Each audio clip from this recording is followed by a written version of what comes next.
বন্যা কবলিত দুর্গতদের বাঁচাতে গিয়ে নিজেই মৃত্যুর মুখে পড়লেন। মৃত ওই যুবকের নাম চিরঞ্জিত দে, বয়স 30। ঘটনা রাজধানীর ইন্দ্রনগর এলাকায়।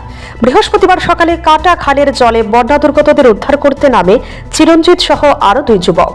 মা ও শিশুকে রক্ষা করতে পারলেও চিরঞ্জিত নিজেকে বাঁচাতে পারেনি।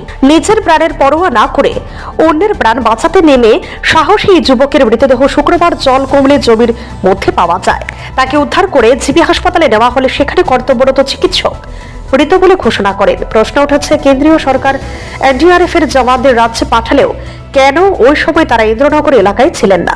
এদিকে খবর পেয়ে জিবি হাসপাতালে যান পশ্চিম ত্রিপুরা জেলা শাসক ডক্টর বিশাল কুমার।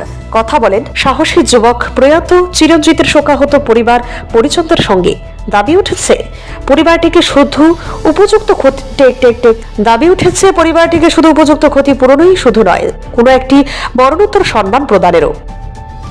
লুকরে বাঁচাতে যাইয়া বাঁশের বেউলা বানাইছিল, বেউলা বানাইয়া নিজে তারা পার করতে যাইয়া নিজে ঠাই না পাওয়াতে বাঁশের বেউলাটা কাটতে বাচ্চাটা আর মহিলাটা পড়ে যাওয়া না, তারা উঠতে বাঁশের বেউলাটা কাটতে যাওয়াতে ছিটতে গেছে গা, তারা জলে স্রোতে তারা ধরতে পারছে না।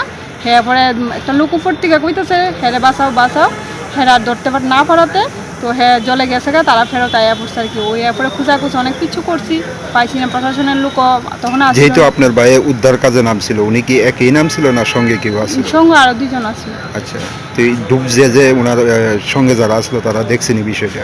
তারা বিষয়টা দেখছে যে তারা কইছে আমরা যাইতে পারি না, আমরা কি করে হেল্প করব। তারা এলাকা নিজে ফেরত আইছে, আমরা নিজে বাইচ্ছে না আরেকজনকে বাঁচাইতে। তারা কোন জায়গাতে হয়েছিল ঘটনা? ইন্দ্রনগর। উনি যে জলের মধ্যে নিখোঁজ হয়েছে, কবে নিখোঁজ হয়েছে? কালকে 11:30 থেকে। আজকে কোন জায়গাতে পাইছে? আজকে এদিকে ক্ষেতের মধ্যে পাওয়া গেছে, ওদিকে শুয়ে গেছে।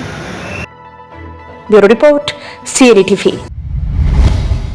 CNE TV, channel for news and entertainment.